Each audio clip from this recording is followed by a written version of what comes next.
লিথিয়ামেরটা কিভাবে বের করি? লিথিয়ামের পারমাণবিক সংখ্যা কি? বেজোড়। তাহলে এটার ক্ষেত্রে আমাদের সূত্র কি? পারমাণবিক সংখ্যার সাথে 2 গুণ করব, 2 গুণ করে 1 যোগ করে দিব। তাহলে কত? 3 এর সাথে 2 গুণ করে আমরা যদি 1 যোগ করি তাহলে 3 দুগুণে 6 রাখি কত হয়? 7। যদি বেরিলিয়ামের ক্ষেত্রে চিন্তা করি সেক্ষেত্রে কত হবে?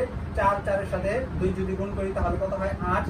বোরনের ক্ষেত্রে যেহেতু বেজোড় 5 এর সাথে 2 গুণ করব, 2 গুণ করে 1 যোগ করব, তার মানে কত হয়? 5 দুগুণে 10 আর 1 11। কার্বনে যদি করি তাহলে কত আছে? 6 6 এর সাথে আমরা কি করব? 2 গুণ করলে কত হয়?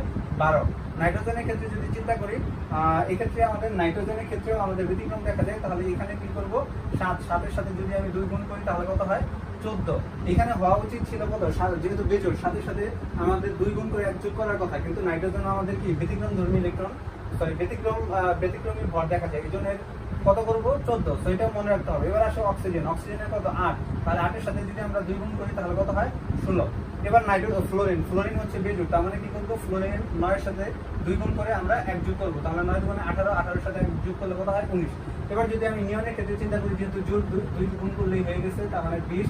সোডিয়াম 11, 11 এর সাথে 2 গুণ করব, যেহেতু বেজোড় তার সাথে 1 যোগ করব, তার মানে কত হয়? 23। আচ্ছা, ম্যাগনেসিয়াম 12, যেহেতু জোড় তার সাথে 2 গুণ করব, তাহলে 12 গুণে 24। অ্যালুমিনিয়ামের ক্ষেত্রে